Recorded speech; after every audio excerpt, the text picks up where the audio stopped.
Hello साथियों, एक बार फिर से मैं आप लोगों के बीच आया हूँ एक नए एमसीक्यू सेशन के साथ।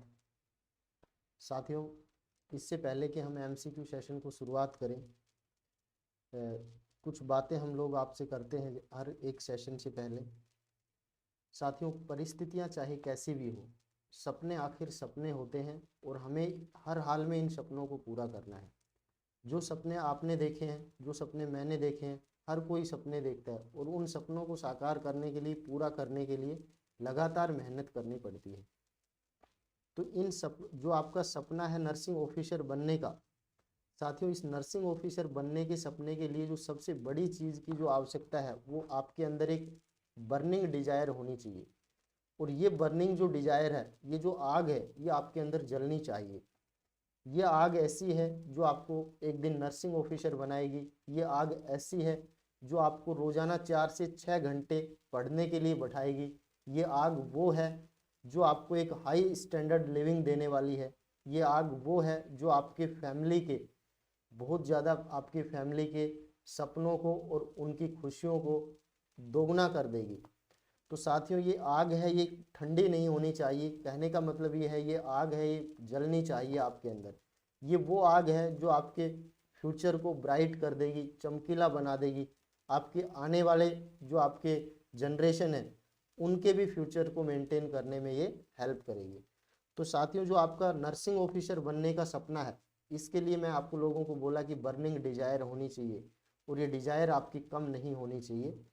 दिन प्रतिदिन ये जैसे जैसे एग्जाम आता है साथियों, आपकी ये और ज़्यादा बढ़नी चाहिए। 2-4 लाइनें आप लोगों को सुना देता हूँ, उसके बाद अपने सेशन की शुरुआत करूँगा।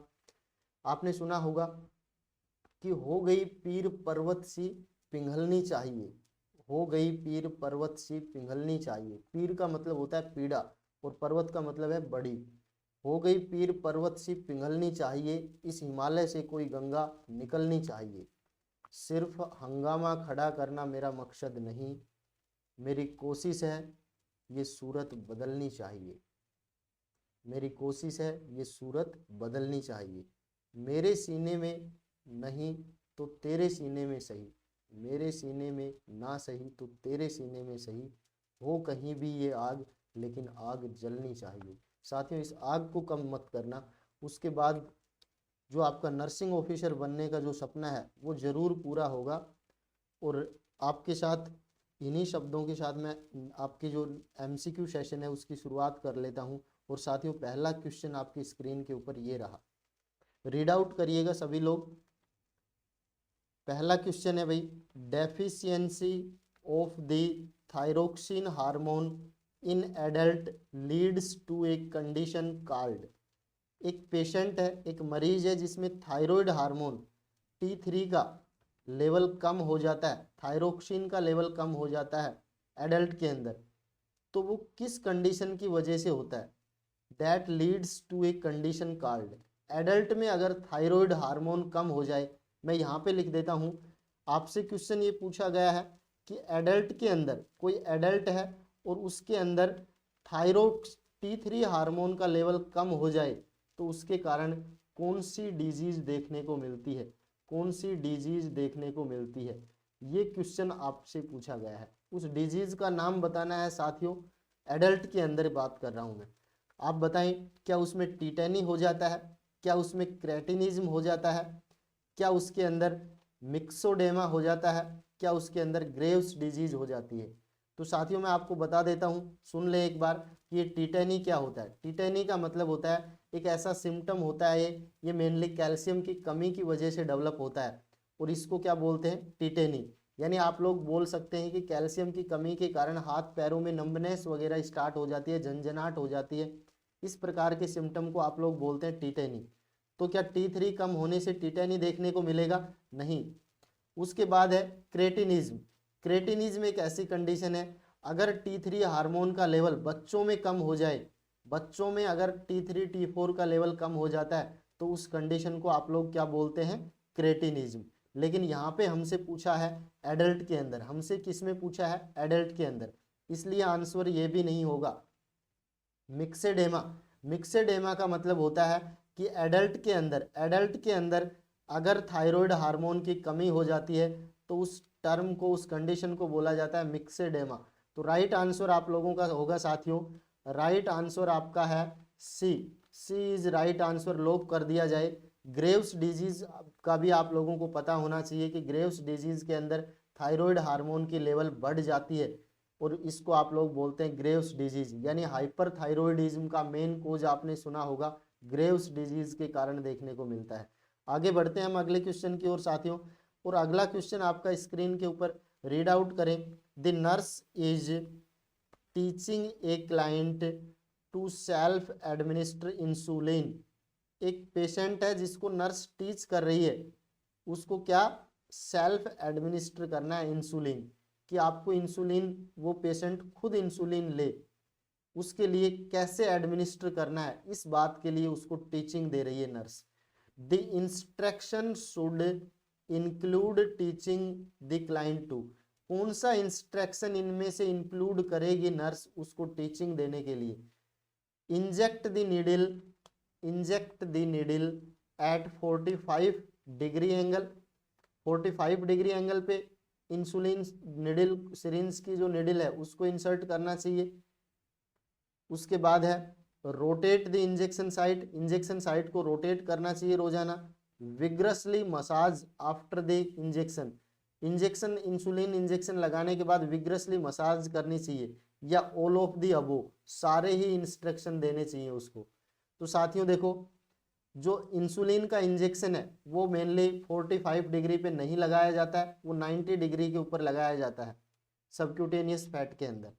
उसके बाद दूसरा देखें, जो बी आंसर है ये आपका राइट है, क्योंकि रोटेट करेंगे हम इंजेक्शन साइट को, रोटेट करते रहेंगे, एक ही जगह पे हम लगातार इंजेक्शन नहीं देंगे, क्योंकि मसल्स डिस्ट्रोफी डेवलप हो जाता है। इंसुलिन का एक कॉम्प्लिकेशन आता है जिसको आप लोग बोलते हैं मसल्स डिस्ट्रोफी देखने को मिलेगा अगर आपने साइट रोटेट नहीं की, और अगर मसल्स डिस्ट्रोफी हो गया तो वहाँ पे इंसुलिन का एब्जॉर्प्शन है वो घट जाता है।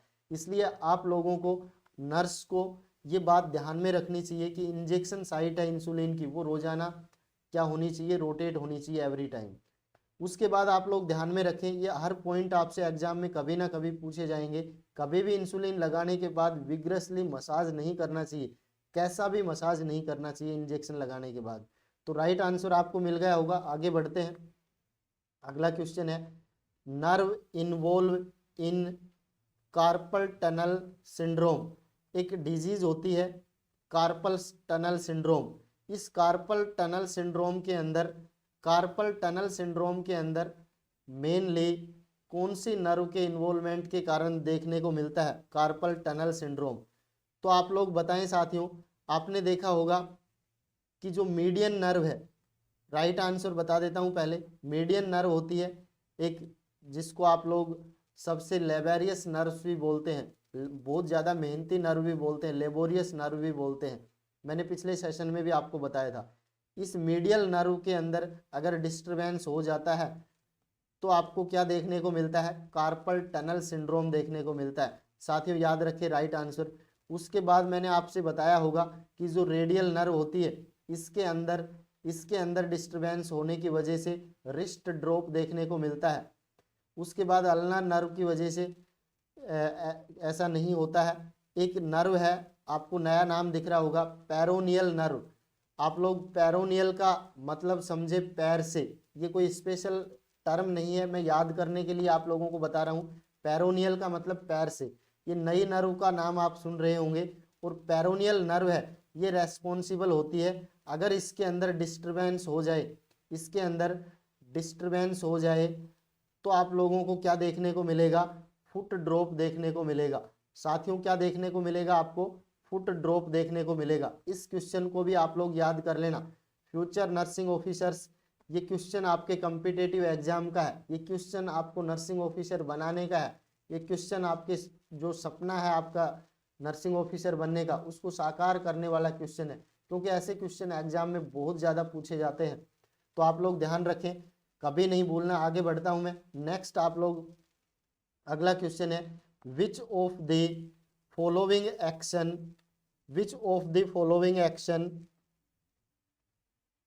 कॉन्ट्रा इंडिकेटेड, कॉन्ट्रा इंडिकेटेड माना गया है, Contra indicated in epileptic patient, epileptic patient में कौन सा एक्शन कॉन्ट्रा इंडिकेटेड माना गया है, ये आपसे पूछा गया है। तो सबसे पहले तो आपको एपिलेप्सी पता होना चाहिए।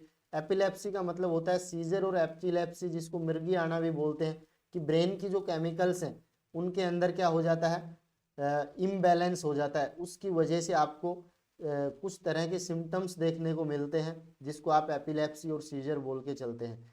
बढ़ते हैं, कौन सा आपको अगर किसी मरीज को एपिलेप्सी आ जाए या सीजर आ जाए, ये भी बोल सकते हैं आप, उसमें भी ऐसा ध्यान में रखते हैं। तो एपिलेप्सी और सीजर की कंडीशन में कौन सा एक्शन है वो नहीं करना चाहिए, ये आपसे पूछा गया है। तो आप लोग बताएं, लूजनिंग दी क्लोथ्स, उसके कपड़े जो होते हैं उनको लूज कर देना चाहिए, या फिर रीस्ट्रेंट द क्लाइंट लिम्ब, क्लाइंट के हाथ पैर को बांध देना चाहिए, raising the side rails, side rails को ऊपर कर देना चाहिए, गिव दी साइड लाइंग पोजीशन, पेशेंट को साइड लाइंग पोजीशन देना चाहिए।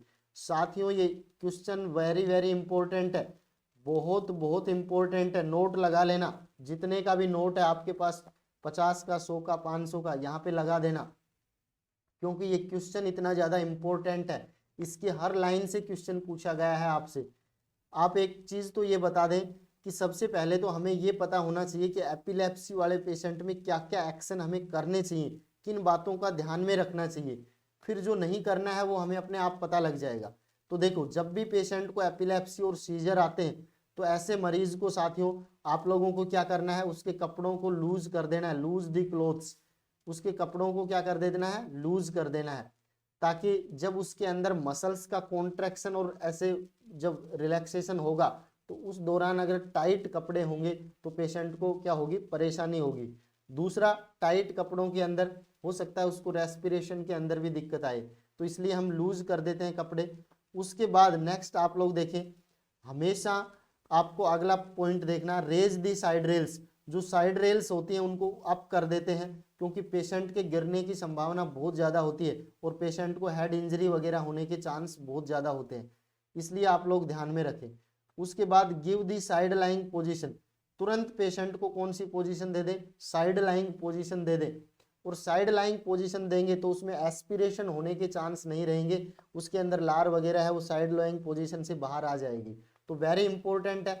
एक आपसे क्वेश्चन ये पूछा जाता है कि अगर कोई पेशेंट है जिसको सीजर आ गया है, सस्पेक्टेड है सीजर का, तो सबसे पहले नर्स क्या करेगी। अगर इनमें भी सबसे पहले आपको अगर पूछा जाए तो आपको पहले बताएंगे कि उसको फ्लैट सरफेस पे लेटाएगी, सेफ जगह पे उसको लेटाएगी, क्योंकि पेशेंट हो सकता है गिर जाएगा तो उसको इंजरी वगैरह होने के चांस रहते हैं। इसलिए दूसरे वर्ड में ये बोल सकता है कि नर्स की प्राथमिक जिम्मेदारी ये रहती है कि पेशेंट को इंजरी होने से बचाएगी।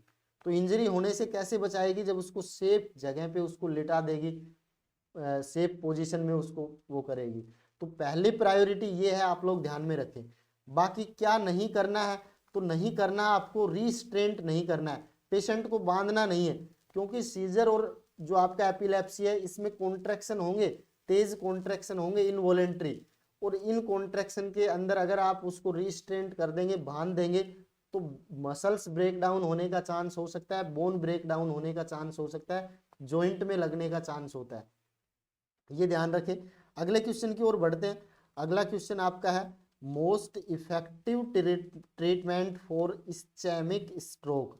भाई इस्चेमिक स्ट्रोक का इफेक्टिव ट्रीटमेंट पूछा है। देखो, स्ट्रोक है ना, ये दो प्रकार का हो सकता है साथियों, एक हेमरेज के कारण हो सकता है और दूसरा इस्चेमिया के कारण हो सकता है। जो आपका स्ट्रोक है, इस स्ट्रोक के दो कारण हो सकते हैं, या तो किसी मरीज को एक्सेसिव हेमरेज हो जाए तो स्ट्रोक हो सकता है, या फिर उसको इस्चेमिया हो जाए। इस्चेमिया का मतलब होता है जो ब्रेन की जो ब्लड सप्लाई है सेरिब्रम की, वो धीरे हो जाए किसी बाधा की वजह से, किसी रुकावट की वजह से, तो इस्चेमिक स्ट्रोक इसको क्या बोला जाता है, इस्चेमिक स्ट्रोक। अब हमसे ये पूछा गया है कि इस्चेमिक स्ट्रोक के अंदर मोस्ट इफेक्टिव ट्रीटमेंट क्या किया जाता है। तो मैंने आपको बताया ये ओक्यूल्यूजन के कारण डेवलप होता है। ये जो ब्लड सप्लाई है, ब्लड ओक्यूल्यूजन, जो ब्लड सप्लाई है उसके अंदर ओक्यूल्यूजन की वजह से डेवलप होता है, ब्लड सप्लाई में ओक्यूल्यूजन होने की वजह से, बाधा होने की वजह से। तो अगर हम ट्रीटमेंट करेंगे तो आप लोगों को पता होना चाहिए कि इसमें क्या ट्रीटमेंट होना चाहिए, कि इसमें जो ब्लड सप्लाई है उसको मेंटेन करवाना है हमें, और जो ओक्यूलीजन है उस बाधा को हमें दूर करना है, यही बेस्ट मैनेजमेंट होगा। तो पढ़ लेते हैं। देखो, मरीज को एसिटामिनोफेन देना चाहिए। क्या मरीज को पैरासीटामोल देते हैं जब स्ट्रोक आएगा तो? इस्चेमिक स्ट्रोक नहीं। उसके बाद नेक्स्ट है टिश्यू प्लाज्मिनोजन एक्टिवेटर, ये देते हैं क्या? Tissue plasminogen activator. आगे देखते हैं एस्प्रिन देते हैं या वारफेरिन देते हैं। तो देखो, इन तीनों में आपको कंफ्यूजन हो रहा होगा, क्योंकि किसी पेशेंट में अगर ओक्यूलीजन है वो ब्लड के गाढ़ा होने की वजह से भी आ सकता है, रुकावट की वजह से भी आ सकता है। तो इन कंडीशन में ये तीनों ही ब्लड को पतला करने का काम करते हैं। ये दोनों तो ब्लड को पतला करने का काम करते हैं, और ये ब्लड के कोएगुलेशन को कम करता है, ब्लड के कोएगुलेशन को कम करता है। इसलिए सबसे ज़्यादा जो इफेक्टिव होगा ना, वो आप लोग बताएं कि टिश्यू प्लाज्मिनोजन एक्टिवेटर देते हैं। इससे ब्लड का कोएगुलेशन कम हो जाता है, और पेशेंट का इस्चेमिया है वो इम्प्रूव हो जाता है, यानी ब्लड सप्लाई है वो इम्प्रूव हो जाती है, और पेशेंट को स्ट्रोक से बचाया जा सकता है। अगर स्ट्रोक हो भी गया तो जो कोएगुलेशन हो गया उस ब्लड के थक्के को ये डिजोल्व कर देता है टिश्यू प्लाज्मिनोजन एक्टिवेटर। और जो आपकी ये एस्प्रिन और जो वारफेरिन है, ये देखो ऐसी ड्रग होती है, ये ब्लड थिनर होती है। ये कैसी ड्रग होती है साथियों? ये ब्लड थिनर होती है, या इनको आप लोग दूसरे वर्ड में बोल देते हैं एंटी प्लेटिलेट्स बोलते हैं इनको। एंटी प्लेटिलेट्स ड्रग होती है, एंटी प्लेटिलेट्स। तो एंटी प्लेटिलेट्स हैं, ये ब्लड को पतला करती हैं, और ये प्रिवेंशन के लिए दिया जाता है, ये रोकथाम के लिए पहले से ही मरीज को स्टार्ट कर दी जाती है, ताकि स्ट्रोक की संभावना हो ही नहीं। आपने देखा होगा एक हाइपरटेंशन का पेशेंट होता है, उसको क्लोपिवास टैबलेट चलाया जाता है, उसको एस्प्रिन क्लोपिडोजिल दिया जाता है। तो ये दवा क्यों चलाई जाती है? क्योंकि हाइपरटेंशन में रिस्क रहती है कि उसको कहीं ना कहीं आगे जाके स्ट्रोक ना हो जाए, तो मरीज को एस्प्रिन चलाया जाता है ताकि उसका ब्लड है वो पतला रहे और स्ट्रोक की संभावना हो ही नहीं, उसका ब्लड गाढ़ा बने ही नहीं। तो ये आपका प्रिवेंशन के लिए काम में आ सकती है, लेकिन जब हो चुका है तो उस थक्के को हटाने के लिए टिश्यू प्लाज्मिनोजन एक्टिवेटर मैनेजमेंट होगा। आप लोगों से क्वेश्चन घुमा सकता है एग्जामिनर, आप लोग ध्यान रखें, मैंने सब बातें आपसे डिस्कस कर ली हैं। आगे क्वेश्चन की ओर बढ़ता हूं, रीड आउट करिए। एक 36 ईयर ओल्ड, 36 साल का ओल्ड फीमेल है भाई, महिला है, कंप्लेंट कर रही है, complaint of headache and neck pain. Headache की कंप्लेंट कर रही है, लिख देता हूं यहाँ पे, हेडेक की कंप्लेंट कर रही है, उसके बाद नेक पेन भी हो रहा है उसको, ऐसा बता रही है महिला, कंप्लेंट कर रही है। उम्र है 36 साल। एग्जामिनेशन बाय द नर्स, जब नर्स एग्जामिन करती है तो painful flexion of the neck. उसके बाद क्या होता है, नर्स जब उसको ऑब्जर्व करती है तो उसका पेनफुल फ्लेक्शन होता है, पेनफुल फ्लेक्शन ऑफ नेक। जब उसकी गर्दन को मोड़ती है, फ्लेक्शन करती है, तो पेनफुल फ्लेक्शन ऑफ नेक देखने को मिलता है, ऐसा ऑब्जर्व करती है nurse. Chest, to the chest, जब नेक को चेस्ट की ओर लेके आती है नीचे की ओर तो पेन होता है उसको। This could be due to, ये किसकी वजह से देखने को मिलता है, कौन सी बीमारी की वजह से देखने को मिलता है, ये आपसे पूछा गया है। ऑप्शन ए दिया है, क्या ब्रेन ट्यूमर की वजह से होता है ऐसा, क्या मेनिंजाइटिस में होता है, क्या सेरिब्रोवैस्कुलर एक्सीडेंट जिसको अभी आप बोल रहे थे स्ट्रोक, क्या स्ट्रोक की वजह से देखने को मिलता है, या सब ड्यूरल हेमेटोमा, जो हेमेटोमा फॉर्मेशन हो जाता है सब ड्यूरल में, ड्यूरामेटर के नीचे, उसकी वजह से देखने को मिलता है। तो साथियों आप लोग बता दें कि जो एक डिजीज है मेनिंजाइटिस, वेरी वेरी इंपॉर्टेंट, बहुत ज़्यादा क्वेश्चन यहाँ से पूछे जाते हैं इस डिजीज से। मेनिंजाइटिस के अंदर ये सिम्टम देखने को मिलता है, और मेनिंजाइटिस में आप लोगों को रिजिडिटी देखने को मिलती है, नेक रिजिडिटी देखने को मिलती है। क्या देखने को मिलती है? नेक रिजिडिटी, नेक रिजिडिटी होती है, नेक पेन होता है। उसके बाद आपने दो साइन सुने होंगे, कर्निंग साइन और ब्रूडजिंकस साइन, ये साइन देखने को मिलते हैं, फीवर आता है। इस तरह के सिम्टम जब देखने को मिलते हैं तो ये सजेस्ट करते हैं कि मरीज को क्या हो गया, मेनिंजाइटिस हो गया। तो ये मेनिंजाइटिस के कारण ऐसा देखने को मिलता है, नेक के अंदर स्टिफनेस हो जाती है, रिजिडिटी डेवलप हो जाती है। आगे बढ़ते हैं नेक्स्ट हम अगले क्वेश्चन की ओर साथियों। इसके बाद देखना अगला क्वेश्चन स्क्रीन के ऊपर, which medicine is essential during Tensilon test. एक टेस्ट होता है जिसको टेंसिलोन टेस्ट बोलते हैं, और इस टेंसिलोन टेस्ट में एक डाई यूज की जाती है, एक डाई यूज की जाती है। इस डाई का नाम है साथियों एड्रोफोनियम डाई।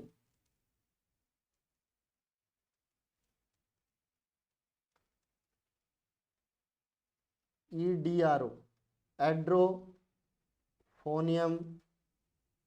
डाई। ये एड्रोफोनियम यूज की जाती है टेंसिलोन टेस्ट में। ये जो टेस्ट है ये मेनली अगर आपसे पूछा जाए तो मिस्थेनिया ग्रेविस के कारण देखने को मिलता है। मिस्थेनिया ग्रेविस जो डिजीज होती है उसके डायग्नोज के लिए काम में लिया जाता है। अब इसमें क्या होता है, मिस्थेनिया ग्रेविस के अंदर जो नर्व का ट्रांसमिशन है, नर्व कंडक्शन है, वो नर्व कंडक्शन है वो इम्पेयरमेंट हो जाता है, या नर्व ट्रांसमिशन भी बोल सकता हूं मैं। जो न्यूरोलॉजिकल जंक्शन है वहां पे मैं आप लोगों को ये कह सकता हूं कि मिस्थेनिया ग्रेविस के अंदर मान लीजिए ये आपके नर्व है, और इस नर्व के पास यहाँ पे क्या सीक्रेट होते हैं, एसिटाइल कोलिन।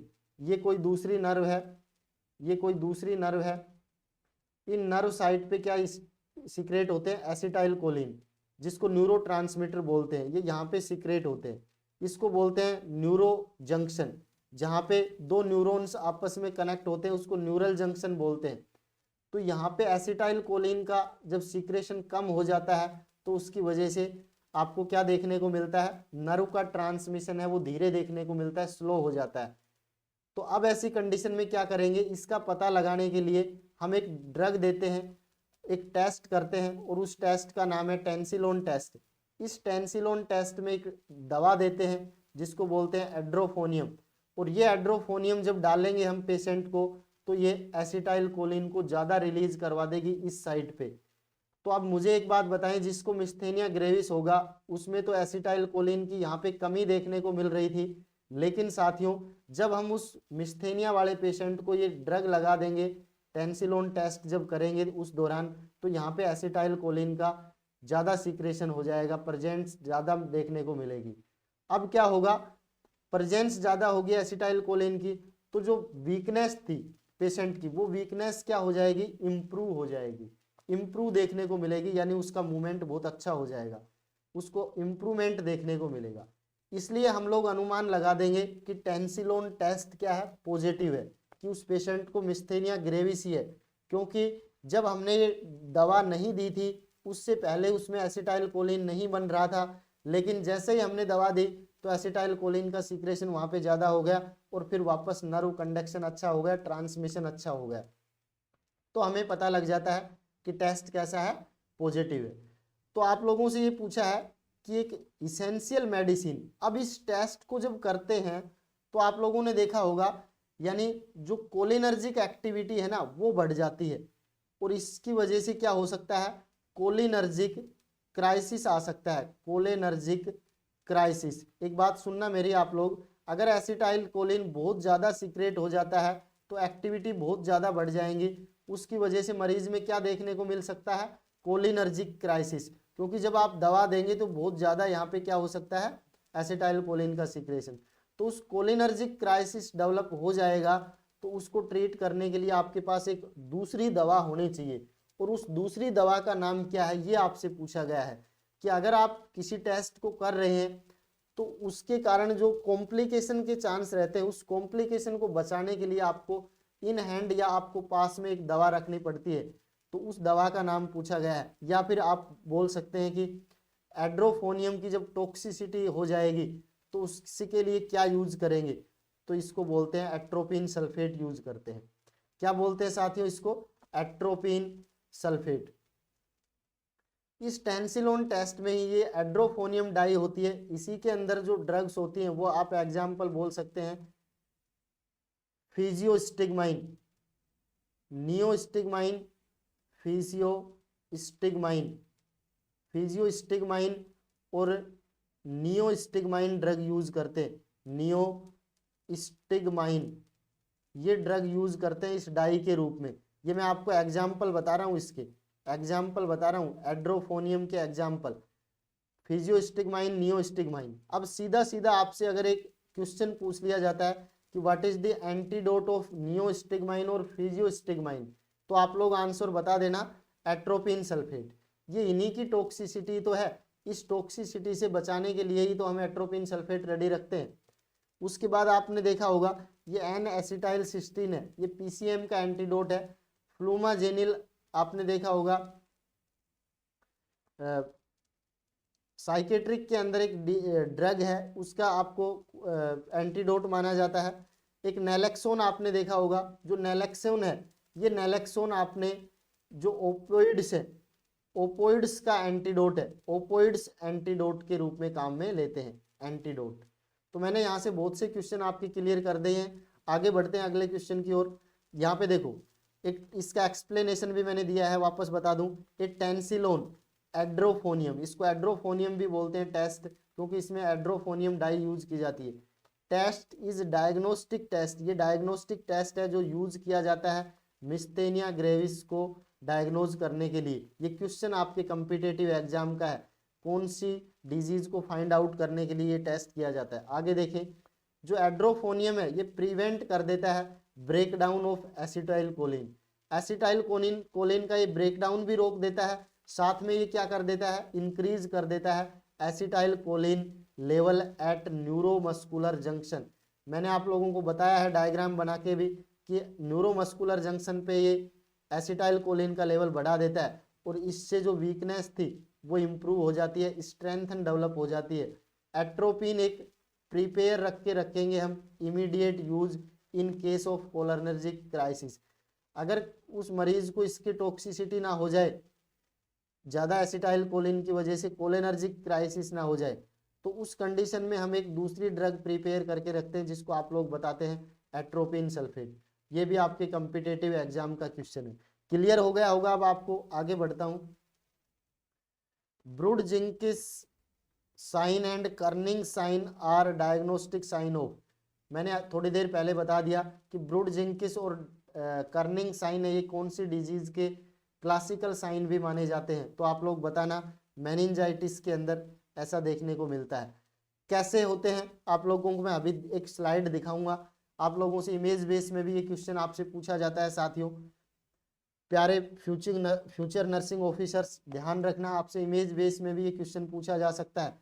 या आपसे टेस्ट कैसे करेंगे, तो देखें स्लाइड को, ये दोनों ही टेस्ट अगर पॉजिटिव होंगे तो ये इंडिकेट करते हैं कि मरीज को क्या है, मेनिंजाइटिस हो गया। मेनिंजाइटिस के अंदर पेन देखने को मिलेगा। कब देखने को मिलेगा पेन, जब ये दोनों साइन आप चेक करेंगे, जब ये दोनों सिम्टम आप देखेंगे, कर्निंग साइन और ब्रूड-जिंकस। ये जो साइन दिख रहा है आपको, ये कर्निंग साइन है। ये कौन सा साइन है, ये कर्निंग साइन है, कर्निंग साइन। और ये आपका है ब्रूड-जिंकस साइन। दोनों में ही पेन देखने को मिलता है, ब्रूड-जिंकस साइन। अब आप लोग देखें, इनमें होता क्या है कि पेशेंट को सुपाइन लिटा देंगे। सुपाइन लिटाने के बाद उसके जो उसका पैर है, जो उसका लेग है, इसको आप लोग क्या करेंगे, बेंड करेंगे, या आप लोग कह सकते हैं नी। ये आपका कौन सा जॉइंट है, नी। नी इज फ्लेक्स ऑन एब्डोमेन। और जब इसको नी को फ्लेक्स करेंगे एब्डोमेन के ऊपर, तो पेशेंट क्या कंप्लेंट करेगा, पेन की कंप्लेंट करेगा। आप समझ जाना पेशेंट को क्या है, कर्निंग साइन पॉजिटिव है। उसके बाद देखना दूसरा टेस्ट, ब्रूड-जिंकिस साइन। इसके अंदर हम पेशेंट को सुपाइन लिटा देंगे। उसके बाद दोनों पैर को, दोनों लेग्स को एब्डोमेन के ऊपर, यहाँ पे एब्डोमेन के ऊपर बेंड करते हैं, फ्लेक्शन करवाते हैं। उसके बाद जो ये नेक है, इस नेक को भी नीचे की ओर, चेस्ट की ओर फ्लेक्शन करवाते हैं। उसके बाद पेशेंट को अगर हम बोलेंगे स्टैंड अप होने के लिए, तो patient unable to stand up हो जाता है, खड़ा होने में अक्षम हो जाता है और बहुत सीवियर पेन की कंप्लेंट करता है। तो ऐसे कंडीशन में आप बोलेंगे कि उसको ब्रूड-जिंकिस साइन पॉजिटिव है। आगे बढ़ते हैं साथियों। Which of the following is the earliest sign, सबसे जल्दी earliest sign of Parkinson disease. भाई पार्किंसन डिजीज का अर्लीस्ट साइन आप लोगों से पूछा है कि पार्किंसन डिजीज में सबसे अर्ली कौन सा साइन देखने को मिलता है। तो पार्किंसन के क्लासिकल साइन आपने देखे होंगे, 3 साइन होते हैं, ट्रेमर, रिजिडिटी, ब्रैडीकाइनेसिया।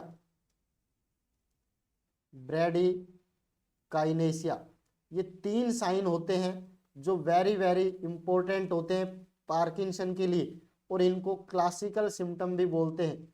क्या बोलते हैं इनको? Classical symptom. अब एक क्वेश्चन तो यहाँ पे ये पूछा जा सकता है, इनमें से कौन सा क्लासिकल सिम्टम नहीं है पार्किंसन का। उसके बाद इन सब साइन में भी जो सबसे पहले आता है वो आता है आपका अर्लीस्ट जो साइन है वो ट्रेमर आता है, फर्स्ट अर्ली साइन की अगर बात करेंगे तो आप कहेंगे ट्रेमर। तो ट्रेमर के अंदर पिल रोलिंग टाइप के मूवमेंट्स देखने को मिलते हैं, पेशेंट आपको इस तरह से करता हुआ दिखाई देगा, इस तरह से, इनको बोलते हैं पिल रोलिंग मूवमेंट, ट्रेमर के रूप में आपको शो होंगे। तो पहला साइन आप लोग बोले यहाँ पे होगा कहीं ट्रेमर्स देखने को मिलते हैं, ये आप लोग ध्यान में रखेंगे।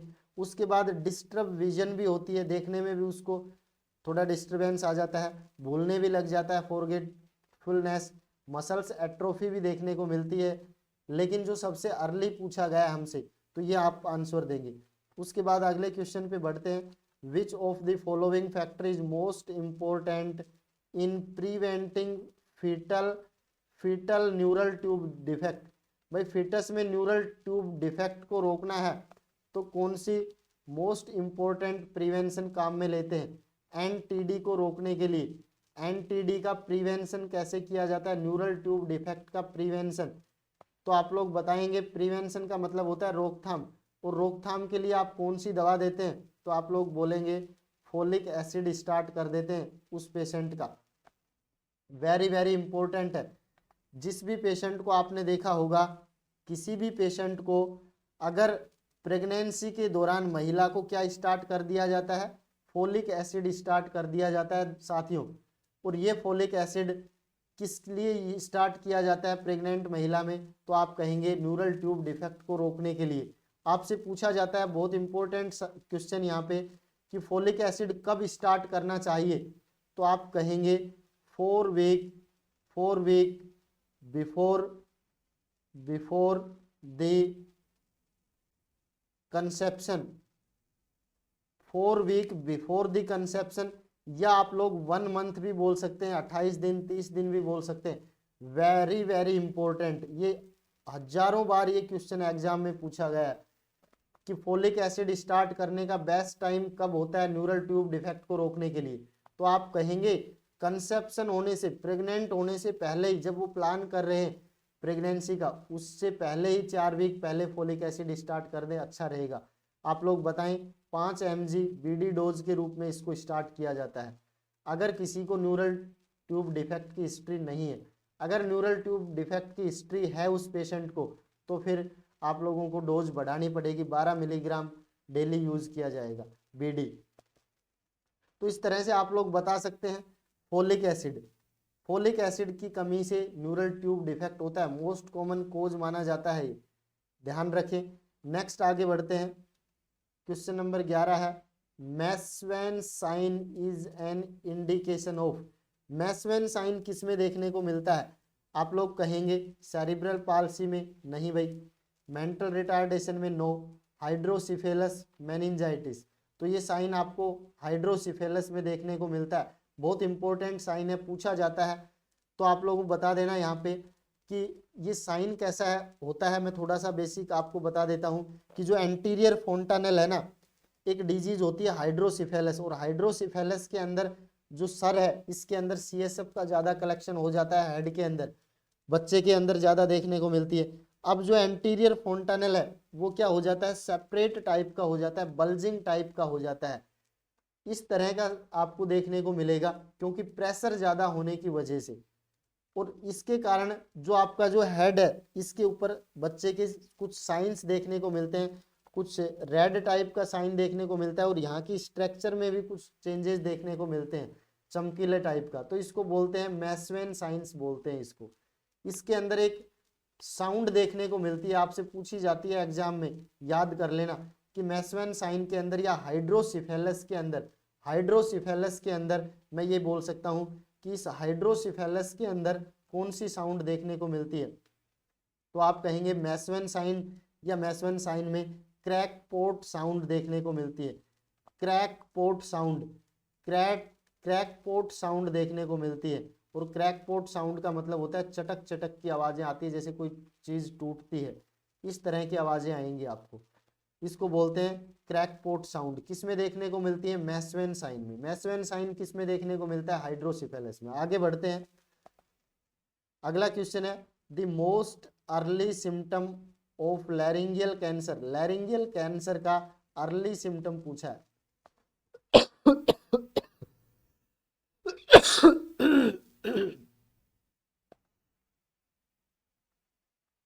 डिस्फेजिया हो जाता है, होर्सनेस ऑफ वॉइस होता है, हीमोपटाइसिस हो जाता है, या फिर परसिस्टेंट कफ, लगातार कफ रहता है उसको। कौन सा साइन होगा लैरिंगियल कैंसर का? डिस्फेजिया का मतलब होता है डिफिकल्टी इन स्वालोइंग, ये नहीं होता है। उसके बाद होर्सनेस ऑफ वॉइस, ये राइट आंसर है। लैरिंगियल कैंसर का early sign hoarseness of voice, गले में खराश हो जाती है। हीमोपटाइसिस, स्पुटम के साथ ब्लड आना, ये भी नहीं है। परसिस्टेंट कफ, ये भी नहीं होता है, क्योंकि परसिस्टेंट कफ है ये लंग्स कैंसर का साइन है, लंग्स कैंसर के अंदर देखने को मिलता है। Lungs cancer, lungs cancer,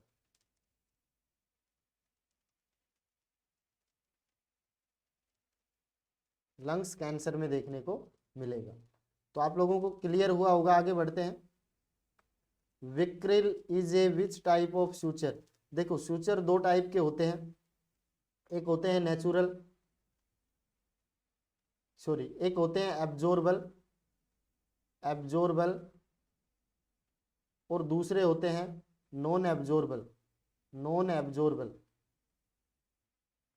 non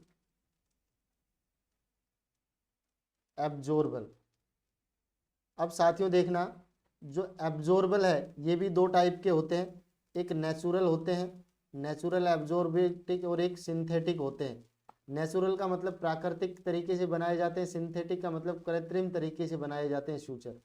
ये भी दो टाइप के होते हैं, नेचुरल और सिंथेटिक। अब आपसे क्वेश्चन क्या पूछा गया है ये सुन ले। विक्रिल एक एग्जाम्पल है सूचर का, विक्रिल। ये विक्रिल कौन से टाइप का सूचर है? तो आप लोग बता दें कि विक्रिल जो है ये सिंथेटिक एब्जॉर्बल सूचर है। मैं एक सूचर का लेक्चर लूंगा, उसके अंदर आपको बहुत सी चीजें डिस्कस करूंगा, लेकिन अभी आपको इतना बता रहा हूँ, विक्रिल एब्जॉर्बल सूचर है। एब्जॉर्ब मतलब इसको हटाने की जरूरत नहीं पड़ेगी, अपने आप बॉडी के द्वारा ये एब्जॉर्ब कर लिया जाएगा। कैसा है? सिंथेटिक है, ये बनाया जाता है, सिंथेटिक टाइप का है, तो इसको क्या बोलते हैं? Synthetic absorbable suture. ये भी नहीं है, ये भी नहीं है, ये आप लोग ध्यान रखें। देखो सिंथेटिक नॉन एब्जॉर्बल कौन होता है? अगर सिंथेटिक नॉन एब्जॉर्बल सूचर की अगर आपसे बात की जाए यहाँ पे कि सिंथेटिक नॉन एब्जॉर्बल सूचर कौन कौन से होते हैं, एग्जाम्पल दो आप लोग। अगर आपको ऐसा बोला जाए तो आप कह सकते हैं नायलॉन, आपने नाम सुना होगा नायलॉन, आपने नाम सुना होगा प्रोलीन। ये नायलॉन और प्रोलीन है, ये कैसे हैं? सिंथेटिक नॉन एब्जॉर्बल सूचर हैं। उसके बाद आपने सुना होगा पॉलीएमाइड, आपने सुना होगा साथियों पॉलीएमाइड। उसके बाद आप लोगों ने सुना होगा पॉलीप्रोपेलिन या पॉलीएस्टर, पॉलीएस्टर। ये कुछ सूचर होते हैं जो सिंथेटिक नॉन एब्जॉर्बल सूचर की श्रेणी में आते हैं। उसके बाद आता है नेचुरल एब्जॉर्बल, और नेचुरल एब्जॉर्बल जो सूचर होता है इसके अंदर आपका आता है कैटगट। क्या आता है साथियों? कैटगट। ये नेचुरल है, अपने आप एब्जॉर्ब हो जाता है। आपसे ये क्वेश्चन हजारों बार पूछा गया है, याद कर लेना, बहुत इंपॉर्टेंट है। कैटगट भी दो प्रकार के होते हैं, एक क्रोमिक कैटगट होता है और दूसरा होता है प्लेन कैटगट। दो प्रकार के होते हैं, ये 5 से 10 दिन के अंदर एब्जॉर्ब हो जाता है। ये 10 से 30 दिन में या 10 से 40 दिन में आपका एब्जॉर्ब हो जाता है। ये भेड़ की, शिप या गोट की इंटेस्टाइन से बनाए जाते हैं, इसलिए इनको नेचुरल एब्जॉर्बल सूचर बोला जाता है। उसके बाद आपसे पूछा जाए नेचुरल नॉन एब्जॉर्बल सूचर, इसके एग्जाम्पल अगर आपसे पूछा जाए नेचुरल नॉन एब्जॉर्बल सूचर कौन सा होता है, तो आप लोग बता देना साथियों। जो नेचुरल नॉन एब्जॉर्बल सूचर है, नेचुरल नॉन एब्जॉर्बल आपसे पूछा गया है,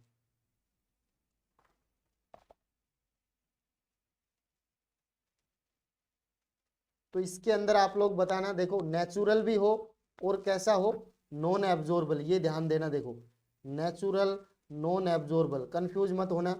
देखो इसके अंदर आता है आपका एक ही सूचर आता है जिसको आप लोग बोलते हैं सिल्क। सिल्क आपका आता है नेचुरल नॉन एब्जॉर्बल। 4 हैं, 8 क्वेश्चन आपके क्लियर हो गए।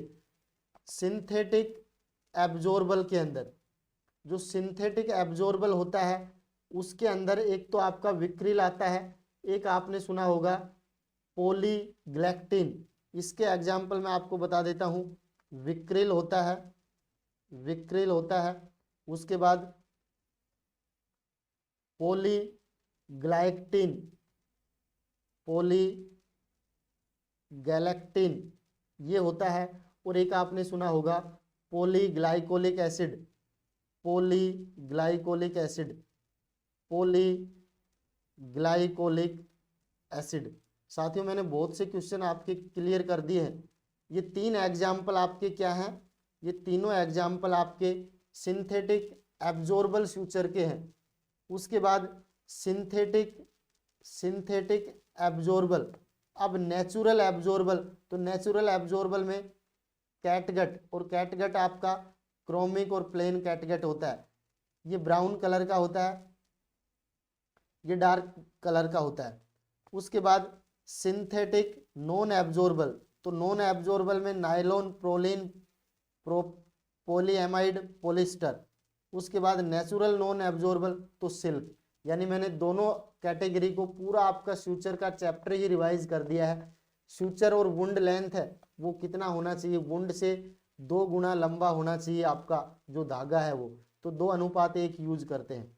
साथियों यहाँ से 10 क्वेश्चन क्लियर हुए होंगे आपके, 10 से 15। आगे बढ़ता हूं मैं नेक्स्ट, यानी एक बार वापस देख लें। आंसर मैंने बता दिया था, ये आंसर है। चलो, the priority management of trauma patient is, trauma patient का प्रायोरिटी मैनेजमेंट क्या करेंगे, maintain airway, control haemorrhage, maintain adequate atrial blood pressure, या उसको पोजीशन देंगे ट्रेंडलेनबर्ग। तो राइट आंसर आपका होगा ए राइट आंसर होगा, क्योंकि हम हमेशा ट्रॉमा के अंदर ABC मेंटेन करते हैं। पहले एयरवे, फिर ब्रीथिंग, फिर सर्कुलेशन। ये आपका जो क्या बोलते हैं, जब पेशेंट अनरेस्पॉन्सिव मिलता है आपको तब ये कैब हो जाता है जो हम CPR में यूज करते हैं, लेकिन ट्रोमा में, इमरजेंसी में हम ABC यूज करते हैं। आप लोगों को ध्यान रहे। आगे बढ़ते हैं। Which of the following best treatment, best पूछा है भाई, when client have hyper kalaemia, जब मरीज को हाइपर कैलेमिया हो गया, कब, ड्यूरिंग ब्लड ट्रांसफ्यूजन। जब किसी मरीज को ब्लड ट्रांसफ्यूजन के दौरान हाइपर कैलेमिया हो गया तो ऐसी कंडीशन में बेस्ट ट्रीटमेंट के रूप में कौन सा मेथड यूज करेंगे, कौन सी दवा यूज करेंगे, ये आपसे क्वेश्चन पूछा गया है। क्योंकि ब्लड ट्रांसफ्यूजन के अंदर बिल्कुल हो सकता है हाइपर कैलेमिया। जिनको ज़्यादा ब्लड ट्रांसफ्यूजन चलता है, मैसिव ब्लड ट्रांसफ्यूजन चलता है, उनको तो बहुत ज़्यादा चांस रहते हैं हाइपर कैलेमिया होने के, क्योंकि ब्लड के अंदर स्टोर ब्लड में कुछ ब्लड सेल्स का डिस्ट्रक्शन हो जाता है, और जब ब्लड सेल्स का डिस्ट्रक्शन हो जाता है साथियों, तो उन सेल से निकल निकल के पोटेशियम बाहर ब्लड में आ जाता है, और ब्लड में पोटेशियम का लेवल बढ़ जाता है। आरबीसी से वो आरबीसी का ब्रेकडाउन होगा तो आरबीसी में से पोटेशियम बाहर आ जाएगा, क्योंकि वो सेल है। तो उस मरीज के अंदर आपको ब्लड ट्रांसफ्यूजन वाले पेशेंट के अंदर आपको पोटेशियम का लेवल बढ़ा हुआ देखने को मिल सकता है, कॉम्प्लिकेशन है ये। और जब ये बढ़ जाएगा तो बेस्ट ट्रीटमेंट क्या देंगे, 5% डेक्सट्रोज विद इंसुलिन, के एक्जेलेट, स्टॉप ट्रांसफ्यूजन, या स्लो द ट्रांसफ्यूजन। तो आप लोगों को मैं बता दूं, बहुत से लोगों के माइंड में आ रहा होगा A option 5% dextrose with insulin. अगर किसी मरीज को डायबिटीज मेलाइटस है और डायबिटीज मेलाइटस में भी हाइपरकैलेमिया देखने को मिलता है और डायबिटिक कीटो एसिडोसिस देखने को मिलता है, तो ऐसी कंडीशन में उसका best management 5% dextrose with insulin दिया जाता है, क्योंकि यहाँ पे 5% डेक्सट्रोज उसके शुगर को भी कंट्रोल करता है, उसके साथ साथ इंसुलिन और डेक्सट्रोज मिलके पोटेशियम को इंट्रासेलुलर शिफ्ट करवा देते हैं। तो उस दौरान तो बेस्ट मैनेजमेंट ये होगा। लेकिन जब ब्लड ट्रांसफ्यूजन चल रहा है वहां पे अगर बेस्ट मैनेजमेंट पूछे तो आप कहेंगे कि एक्जेलेट सैचिट बोलेंगे, और ये इनको पोटेशियम बाइंड सैचिट बोलते हैं, पोटेशियम बाइंड सैचिट बोलते हैं। ये पोटेशियम को बाइंड कर देंगे और पोटेशियम का एब्जॉर्प्शन घटा देंगे, उसके बाद ये पोटेशियम बाहर निकल जाएंगे यूरिन के रास्ते। इन सैचिट को आपको क्या बोला जाता है? के एक्जेलेट सैचिट। तो यहाँ तक आज का हमारा एमसीक्यू सेशन था। आज के लिए इतना ही पढ़ेंगे साथियों। इसके बाद कल हम दोबारा एक नए एमसीक्यू सेशन के साथ आप लोगों के साथ मिलेंगे, बातचीत करेंगे, डिस्कशन करेंगे, क्वेश्चंस का डिस्कशन करेंगे, और जो भी इम्पोर्टेंट बातें हैं उनको आपको समय समय पे हम डिस्कस करते रहेंगे। तब तक के लिए आप लोगों से विदा लेना चाहते हैं। मैं बलजीत यादव एक बार फिर से आप लोगों का तहे दिल से शुक्रिया करता हूं। अगर आप वीडियो एंड तक देखते हैं, वीडियो आपको अच्छा लगता है, तो आप लोग प्लीज़ शेयर और सब्सक्राइब करना बिल्कुल ना भूलें। आप लोगों का जो टारगेट है, जो आपके चैनल का टारगेट है, वो ज़्यादा से ज़्यादा सब्सक्राइब करके सब्सक्राइबर होके और आपके सामने लाइव सेशन लेके आने का है। तो जितना जल्दी आप लोग मदद करेंगे उतना जल्दी लाइव क्लासेस स्टार्ट जल्दी होंगी।